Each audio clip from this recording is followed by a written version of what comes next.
श्री हरिवंश दोस्तों, आज की वीडियो में हम जानेंगे कि गले में तुलसी माला धारण करने के बाद क्या नियम होते हैं और फायदे क्या होते हैं। कई लोगों के मन में सवाल रहता है कि गले में तुलसी माला धारण करने के बाद हमें किन नियमों का पालन करना होता है और क्या सभी लोग गले में कंठी माला धारण कर सकते हैं।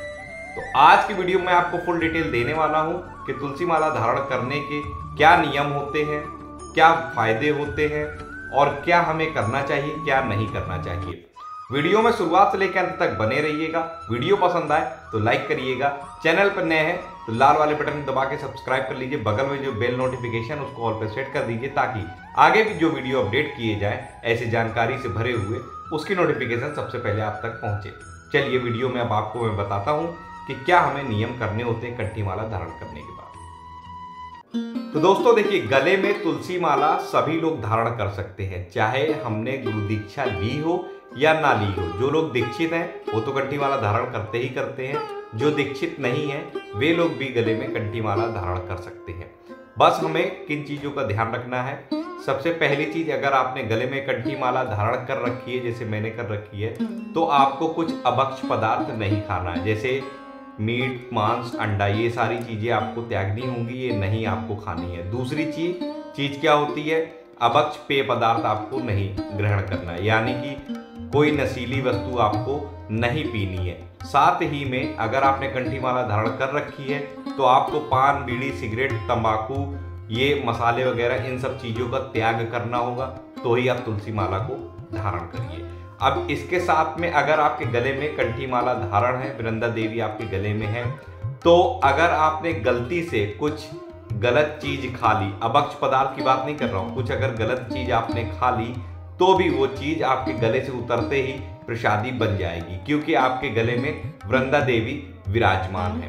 इसलिए प्रयास ये करें कि कोई भी ऐसी चीज हम ना खाएं, भूल चूक बस थोड़ा सा विशेष तौर पे ध्यान रखना होता है कंठी माला धारण करने के बाद कि हम क्या चीज खा रहे हैं, क्या चीज पी रहे हैं, इस चीज का हमें ध्यान रखना होता है। अगर आपके गले में कंठी माला विराजमान है, यानी कि वृंदा देवी आपके गले में धारण कर रखी है, तो कोई भी अमंगल आपको स्पर्श नहीं कर सकता। अब मैं आपको बताता हूं कि हमें क्या क्या सावधानियां रखनी होती हैं।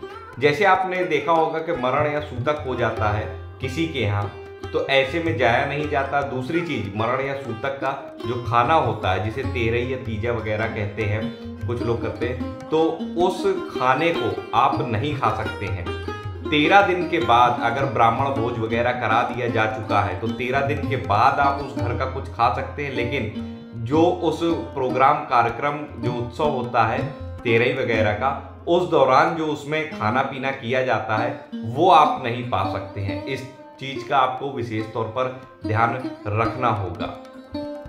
हमने दीक्षा ली हो या ना ली हो, लेकिन हमें मरण या सूतक के खाने को नहीं खाना होता है, इससे हमें बचाव करना चाहिए। अब मैं आपको बताता हूं कि जो लोग भी कंठी माला गले में धारण करते हैं, यानी कि वृंदा देवी को धारण करते हैं, उन्हें नाम जप जरूर करना चाहिए। आपको प्रभु का जो नाम प्यारा हो आप वो नाम जपिए, लेकिन नाम जप आपको करना ही करना होता है। अब मैं आपको एक चीज और बता दूं कि जो लोग कंठी माला धारण किए होते हैं उन्हें ये जान लेना चाहिए कि ये जो कंठी माला है ये प्रभु के दासत्व की पहचान है।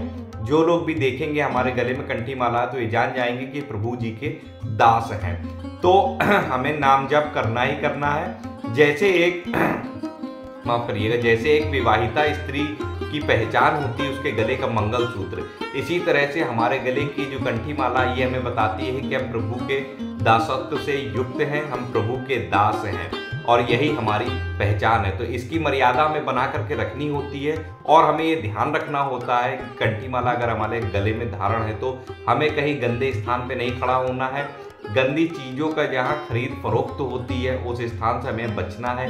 गंदे लोगों का संग नहीं करना है। जो लोग गंदी क्रियाओं में रहते हैं उनके साथ नहीं रहना, उनके साथ उठना बैठना नहीं है। नहीं तो ये जो गले में हमारे कंठी माला है इसको भी लोग अपमानित करने से नहीं चूकेंगे, साथ ही हमारे सनातन धर्म पे भी उंगलियां उठेंगी और हम पर भी उंगलियां उठेंगी। तो इन चीज़ों का हमें बचाव करना है। बाकी कोई भी व्यक्ति हो वो ये कंठी माला धारण कर सकता है, अगर उन्होंने दीक्षा ली है तो भी, नहीं ली है तो भी। बस थोड़े से जो नियम होते हैं उसका ध्यान रखना होता है, प्रभु का नाम जप करना होता है। इन चीज़ों का आपको विशेष तौर पर ध्यान रखना पड़ेगा अगर आप अपने गले में कंठी माला धारण करते हैं। अभक्ष पदार्थ आपको नहीं खाने होते, अभक्ष पदार्थों से दूर रहना होता, नशा वगैरह आपको नहीं करने होते, इन सारी चीज़ों का आपको ध्यान में रखना होता। तो ये नियम होते हैं तुलसी माला गले में धारण करने के। और फायदे क्या होते हैं वो भी मैंने आपको बता दिए कि आप कुछ भी पाएंगे, कुछ भी खाते हैं, गले से नीचे उतरते ही वो सारी चीज़ें प्रसादी हो जाती है और कभी भी आपको अमंगल स्पर्श नहीं कर सकता है, क्योंकि आपके साथ सदैव वृंदा देवी मौजूद रहती हैं, जो आपके लिए हमेशा शुभ संकेत ही लाएंगी आपके जीवन में। आशा करता हूँ आप समझ गए होंगे कि गले में तुलसी माला धारण करने के क्या नियम होते हैं और क्या फायदे होते हैं। वीडियो अगर पसंद आया हो तो लाइक करिएगा, चैनल पर नए हैं लाल बटन को दबा के सब्सक्राइब कर लीजिए, बगल में जो बेल नोटिफिकेशन उसको दबा के ऑल पर सेट कर दीजिए, ताकि आगे भी ऐसी नॉलेजेबल वीडियो आपको मिलते रहे। मिलता हूँ अगली वीडियो में नई जानकारी के साथ, तब तक राधा वल्लभ श्री हरिवंश।